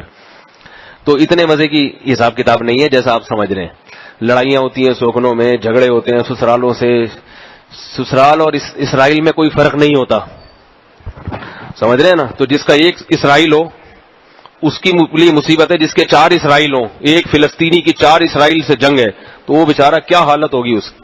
سسرال ہے, سالے ہول سیل کے حساب سے ہوتے ہیں پھر انسان کے پاس, جب 3 بیویاں ہوں یا 4 ہوں یا 2, ہول سیل سب سے نمٹنا, سارے سسروں سے ڈیلنگ, سب ساسوں کو خوش رکھنا, یہ اسباب کی دنیا میں ممکن, یہ اللہ میرے جیسے کمزور آدمی سے یہ کام لے رہا ہے. بہت ٹینشن والا کام ہے, بہت زیادہ ٹینشن, کہ سب کو خوش رکھنا, سارے پھڈوں کو, اور سارے تانے بھی سننا, اور پھر شکایتیں بھی, اور یہ بھی اور وہ بھی, اور سوکنوں کی آپس میں. بہت مشکل کام ہے یہ. لیکن ایک کام کی جب ضرورت ہوتی ہے تو پھر یہ نہیں دیکھا جاتا کہ مشکل ہے یا آسان, ضرورت ہے تو کرنا ہی کرنا ہے. طلاق یافتہ, بیوہ, کنواری اتنی عورتیں دنیا میں ہیں کہ اگر آپ نے 2-3 شادیوں کو رواج نہیں دیا تو ان کا گریبان قیامت کے دن ان کا ہاتھ آپ کے گریبان پر ہوگا کہ اللہ نے جب تمہیں مرد بنایا تھا تو اس لیے کہ تم عورتوں کی کفالت کرو, زنا کرنے کے لیے نہیں بنایا, کفالت کے لیے نکاح کرو ان سے. تو یہ مجبوری ہے معاشرے کی. کل آپ کی بیٹی طلاق ہوگی تو اس کی بھی شادی نہیں ہوگی پھر. تو یہ نبی کی سنت اسی وجہ سے, تاکہ ساری عورتوں کی شادی ہو جائے. تو اب اس نیت سے کریں کہ تاکہ ایک نبی کی سنت زندہ ہو اور ایک ضرورت پوری ہو. اور پھر جب انسان کی نیت اچھی ہوتی ہے تو پھر مشکلات کو اللہ اس پہ آسان بھی کر دیتے ہیں, برداشت کرنے کا حوصلہ بھی دے دیتے ہیں. تو کریں بھی مشکلات کی وجہ سے, رکے نہیں اس کام سے, مگر ساتھ ساتھ یہ بھی ذہن میں ہو کہ یہ کام لڈو کھانے کے مترادف نہیں ہے کہ 1-2 ہوں گی, ایک سر دبائے گی, دوسرے پاؤں دبائے گی, اور جو ہے کیا نام ہے, ایک کھانا پکائے گی, چوتھی کپڑے دھو رہی ہوگی. تو ایسا نہیں ہوتا میرے بھائی. ابھی جو کھانا پکا رہی ہے نا, جب اس کو پتا چلے گا دوسری آ رہی ہے, وہ زہر ملا سکتی ہے کھانے میں, اس کو مار دو, جان ہی چھوڑو اس کمبخت سے, صحیح ہے نا, 4 آ رہی ہے. تو ایسے حالات ہو جاتے ہیں. تو بس سب سمجھ کے, بس شہادت کے لیے ہر وقت تیار, کسی بھی وقت مر سکتا ہوں میں نے جب شادی کی تھی دوسری, میں موت کے لیے بالکل تیار تھا, مرتے مرتے بچاؤں بلا مبالغہ. آج میں نہ ہوتا اگر میرے والدین کی دعائیں نہ ہوتی. اول تو والدین ہی کوشش کریں گے آپ کو مار دیں جان سے, تو بڑا مجاہدے والا کام ہے, لیکن ضرورت ہے معاشرے کی, اس کا کوئی آلٹرنیٹ. اتنی لڑکیاں جو پیدا ہو رہی ہیں نا, اللہ نے ان کے مقابلے میں مرد پیدا ہی نہیں کیا. جب کیا ہی نہیں ہے تو شادی سے پہلے نہ پیر و مرشد سے پوچھنے کی ضرورت ہے. لوگ پوچھتے ہیں اپنے شیخ صاحب سے میں شادی کر لوں, اور میرے بھائی شیخ صاحب اصلاحی تعلق جو ہوتا ہے نا پیر و مرید سے, وہ گناہوں سے بچنے کے لیے ہوتا ہے. ہر چیز میں شیخ صاحب سے پوچھنے کی ضرورت نہیں ہوتی پیر و مرشد سے. یہ نجی معاملات ہیں انسان کے, یہ ذاتی چیزیں, اس میں اللہ نے آپ کو, اس میں ماں باپ کو دخل اندازی کی اجازت نہیں ہے. تو شیخ صاحب تو بعد میں ہیں والدین کے. مجھ سے آگے کہتے میرے پیر صاحب نے منع کیا. بھائی اللہ کے نبی نے ایک سنت ہے, وہ پیر صاحب کو بھی کہے کہ حضرت آپ بھی سنت پر عمل کریں. نبی نے کنواری سے شادی بھی کی, طلاق یافتہ سے بھی کی, بیوہ سے بھی کی, تینوں قسم کی عورتیں نبی نے رکھی ہیں. تو حضرت آپ ہمارے پیر و مرشد ہیں, آپ کو تو اس سنت پہ زیادہ عمل کرنا چاہیے. الٹا وہ پیر سے بدگمان بھی نہ ہو, وہ بیچارہ جتنا علم ہے اس حساب سے چل رہا ہے. تو آپ شریعت کو فالو کریں, کیونکہ اتنی لڑکیوں کو ٹھکانے لگانا ممکن نہیں ہے جب تک ایک مرد زیادہ شادی نہیں کرے گا. بہت دنوں کے بعد ایک موضوع آ گیا ہے, میں نے دوبارہ بتا دیا آپ لوگوں کی, تاکہ تھوڑی سی ٹیوننگ سروس دوبارہ سے ہو جائے, ورنہ پرانی بات ہو جاتی ہے, پھر نظریات خراب ہو جاتے ہیں دوبارہ سے. تو یہ ضرورت ہے. ہر آدمی جس کے بیٹی ہے وہ رشتے کے لیے پریشان بیٹھا ہوا ہے, اور طلاق ہو جائے, بیوہ ہو جائے, پھر تو سوال ہی پیدا نہیں ہوتا اب شادی ہو. تو کرو نا, اللہ کے نبی نے تو کی ہے, اسی کنواری سے بھی کی, بیوہ سے بھی کی, طلاق یافتہ سے بھی کی, اور ساری مشکلات اٹھائی ہیں. نبی کو بھی کوئی آسانی سے نہیں معاملہ ہو گیا. امہات المومنین کے آپس میں بھی بعض دفعہ کچھ رنجش ہو جاتی تھی. نبی صلی اللہ علیہ وسلم یہ ساری چیزیں برداشت کرتے تھے. ایک دفعہ حضرت عائشہ کی باری تھی, حضرت زینب جو سوکن تھی, انہوں نے حضرت عائشہ کی باری میں حلوہ بنا کے بھیج دیا نبی کی خدمت میں. امی عائشہ کو غصہ آیا کہ میری باری ہے اور مداخلت سوکن کی. تو امی عائشہ نے وہ حلوے کی پلیٹ لے کے زمین پہ ماری اور توڑ دی. اب آدمی ہم ہوتے نا, کہتے یہ ہوتا ہے دو شادیوں کا انجام, دیکھا اب بھگتو نا. مجھے یہی تانا دیتے ہیں کبھی کچھ مسئلہ ہو جائے نا, دیکھو کر کے بیٹھے ہوئے 3-3 4-4 کر بھگتو. تو نبی نے کچھ بھی نہیں کہا, نہ صحابہ نے تانا دیا. نبی صلی اللہ علیہ وسلم اور ہم ہوتے رکھ کے چماٹ لگاتے, تمہاری ایسی کی تیسی میرے سامنے توڑ دیا. یہ حوصلہ سکھایا کہ بھئی کرنی تو ہے, سوکنوں میں یہ جھگڑے بھی برداشت کرنے ہیں, یہ سب کچھ کرنا ہے, لیکن مسلمان اللہ کو کنوارا پسند ہی نہیں ہے. سمجھ میں آ رہی ہے بات؟ اللہ کو مسلمان فیملی والا پسند ہے. پارک میں ہوتا ہے نا فیملی والے کو آنے کی جاتے ہیں, جنت میں بھی غالب یہی ہوگا جو فیملی بیوی بچے والے وہی آئیں گے, کنوارے سالے وہیں جائیں جہاں دنیا میں جایا کرتے تھے. تو جتنا بڑی فیملی ہوگی اللہ کو اس شخص سے محبت ہوتی ہے کہ گھر بار والا آدمی ہے یہ. تو نبی کی بھی بڑی فیملی تھی. تو اب امی عائشہ کے سامنے حضرت زینب نے کیا کیا؟ برتن توڑ دیا. سید الانبیاء، کتنا غصہ آنا چاہیے لیکن نہیں آیا. بلکہ آپ صلی اللہ علیہ وسلم نے صحابہ سے فرمایا غارت امکم، تمہاری ماں کو غیرت آ گئی. غیرت آ گئی کہ باری میری ہے اور دخل اندازی کسی دوسری. میری باری میں تو پورے میرے ہی ہونے چاہیے، کہیں توجہ نہیں جانی چاہیے ان کی. تو برداشت کیا آپ صلی اللہ علیہ وسلم نے. تو پھر آپ صلی اللہ علیہ وسلم نے وہ خود جھکے، خود زمین پہ بیٹھے، وہ حلوہ جمع کیا برتن میں، اور پھر بعد میں جب امی عائشہ کا غصہ ٹھنڈا ہوا تو فرمایا اس برتن کے پیسے ادا کر دینا. سمجھ آ رہی ہے بات؟ کسی اور کا برتن توڑا ہے تم نے. تو نبی کی یہ سیرت ہے. یہ جو ہے نا بیوی بچوں کی فکر سے آزاد ہو کے بالکل عبادت کے لیے یا دنیا کے کاموں میں لگنا، یہ اسلام کا طریقہ نہیں ہے. اسلام چاہتا ہے کہ یہ اللہ نے عورتیں پیدا کی ہیں، مسلمان عورتیں، ان کو ٹھکانہ دو بھائی.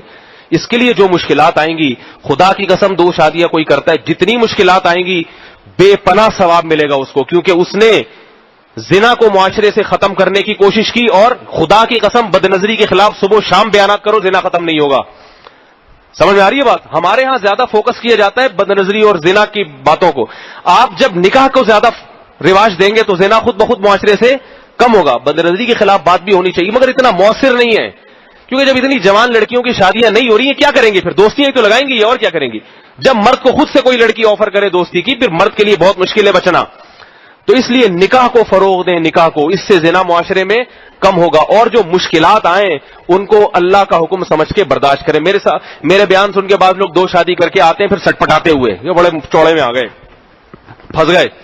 تو میں کہتا ہوں اللہ کا حکم سمجھ کے برداشت کرو. خدا کی قسم بہت ثواب ملے گا، بہت. ایک لڑکی کو تم نے اپنے گھر میں لا کے پناہ دی ہے، اس کو عزت کے ساتھ کھلا رہے ہو، پلا رہے ہو، تو اب جو مشکلات آئیں گی اس پہ اللہ کی طرف سے اجر عظیم کی توقع رکھو. کیونکہ نکاح کرنا، شادی کرنا، چاہے ایک ہو یا زیادہ ہو، یہ پیغمبروں کی سنت ہے. اور بیوی بچوں کی فکر سے آزاد گھومنا یہ پیغمبروں کا طریقہ نہیں ہے، یہ غیر مسلموں کا طریقہ. انگریز بالکل آزاد ہوتے ہیں، نہ کوئی بیوی، نہ کوئی فیملی، نہ کوئی بچے، اور نائٹ کلب میں جائے گا، ادھر ادھر بیٹھا گھوما، بیوی رکھی بھی گرل فرینڈ کی صورت میں، پھر وہ کوئی ذمہ داری نہیں ہے.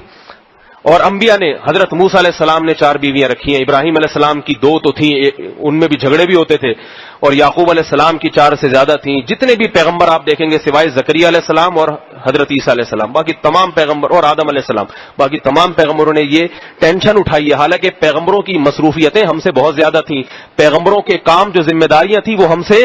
نبی کو تو 23 سال میں پورا دین دنیا میں غالب کرنا ہے، تو نبی کو تو ایک بھی نہیں کرنی چاہیے تھی نا. لیکن نبی نے کتنی رکھی ایک وقت میں؟ 9 رکھی ہیں، اور ان کی مشکلات بھی، اور جبکہ غربت بھی ہے، بتا دیا کہ غربت بھی جو ہے، غربت میں بھی کر سکتے ہو یہ کام تم. آج دولت ہے، ریل پیل ہے، مگر پھر بھی نہیں ہو رہا. تو یہ میں جو کرتا ہوں یہ عیاشی کے لیے باتیں نہیں کرتا، یہ اس لیے کہ تاکہ یہ جو دنیا میں عورتیں، مسلمان غریب عورتیں، جہیز نہیں ہے، کسی کے پاس کیا مسائل ہیں، ان کو آپ ٹھکانہ دیں. یہ آپ کی مسلمان بہنیں ہیں، آپ کی ذمہ داری ہے ان کو عزت کے ساتھ کھلانا، گھر میں دلہن بنا کے لانا، دوستیاں نہ کریں ان سے.